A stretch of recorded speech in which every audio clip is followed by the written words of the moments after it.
Welcome in daily newspaper editorials audio program. Now headline: Lawful wrongs Times of India. Shape all don't wait to be shaped by it. The Economic Times. A call for chaos. The Hindu. Crippling ad work. Now headline in detail. Lawful wrongs. The Times of India.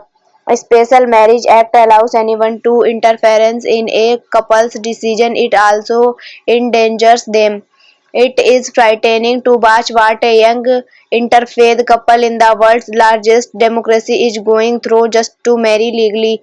As law-abiding citizens, they followed what is required to marry under a special marriage act, but their details were used to build up a malicious militias campaigning. The Muslim men and Hindu women in Uttarakhand have been attacked by online moral police and face hostility from on-ground moral police in Bajrang Dal, who have supported the woman's mother objection to the marriage. In 2018, Uttarakhand criminalized forced conversation with a maximum sentence of 10 years, a fine of 25,000 and a maximum compensations of 5 lakh to the victim, in spite of the couple denying any attempt at religion conversion. The Muslim man is being threatened the state in whose police protection the couple is seems a spectator. The couple applied a month ago on January 7 in the run-up to UCC. Reports suggested interfaith applications under Special Marriage Act were being stalled awaiting implementation of UCC. UCC rules explicitly recognize marriage under Special Marriage Act if the spirit of UCC is uniformity in laws that govern marriages. There should be no resistance to interfaith the intercaste marriage, but we know better.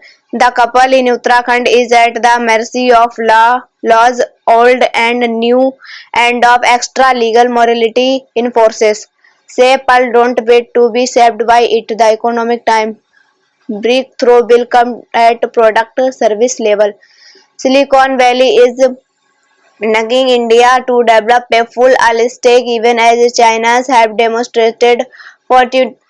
Frontier technology is not prohibitively expensive. The latest exoneration comes from OpenAI's Sam Altman, who for DeepSeek's sake the serious skin in the game. Like any technology, intelligence's costs are declining, and Indian interference will not get over the entry hurdle at some point. Smaller models are already within reach, and there is enough local computing capacity to bring them to market. That's where things get fuzzy. Beyond the hype around all business is at to see ways to make money from it. The technology is dispersing through enterprises level application. Breakthrough in adoption will come when all shows results at the product or service level. With the current levels of data collection about producers and consumers, product and process innovation through L is only a matter of time. India happens to be on the right side in the L proliferation arena. It has access to technology and bandwidth to process to it. Indian software developers are working on frontier are both here and in the US. Generative AI can bring a fundamentally different approach to the country's development pathway.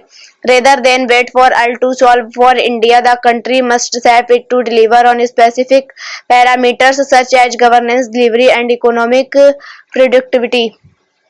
A call for Charles the Hindu.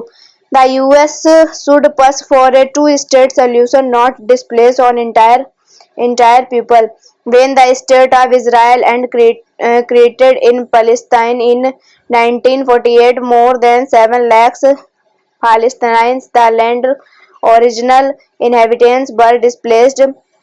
Palestinians remember this forced mass inflation and the Nakba. More Palestinians were expelled during the Six Day War in 1967.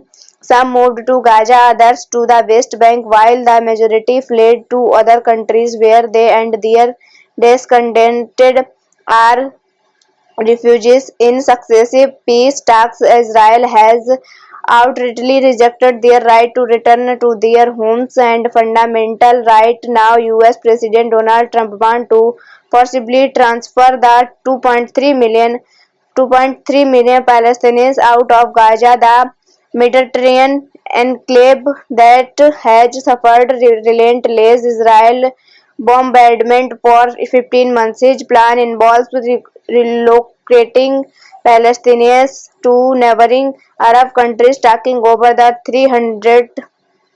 360-kilometer strip which he calls a hellhole and redeveloping in it to the Riviera of the Middle East at a conference conference in Washington DC with Israel Prime Minister Benjamin Netanyahu. He also stated sending troops to Gaza is necessary. The White House later claimed that he meant a temporary not committed to developing US troops but reaffirmed that his out-of-the-box proposal for Gaza was a serious one. However, Mr. Trump's plan has at least three fundamental problems. Crippling aid work.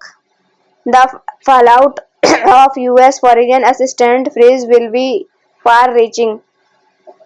Insularity often stems from contempt and the kind now being exhibited by US President Donald Trump and his administration is no expectation. Withdrawing from international commitments has become a defining feature of Mr. Trump's foreign policy, and the latest decision to freeze foreign assistance as to the list of drastic moves following the withdrawal from WHO and the Paris Accord. This decision will disrupt stabilized global aid structures and have dire consequences for the millions who rely on US assistance for survival. While the full impact is yet to unfold, it is clear to those in the development sector that a cascade of negative repercussions is imminent. On the first day in office, Mr. Trump imposed a 90-day freeze on foreign assistance sitting in finance and ideological oppositions to USAID. His administration argues that USAID misallocates funds and operates at odds with his policies. Elon Musk head to the Department of Government Efficiency went so far as to label USAID a bypass next to radical left Marxists who hate America. The official USAID website has been stripped of its content but announced that all personnel would be placed on administrative leave with only a few expectations for mission critical staff. The administration also ordered the rapid repatriation of overseas USAID personnel within 30 days. Thank you.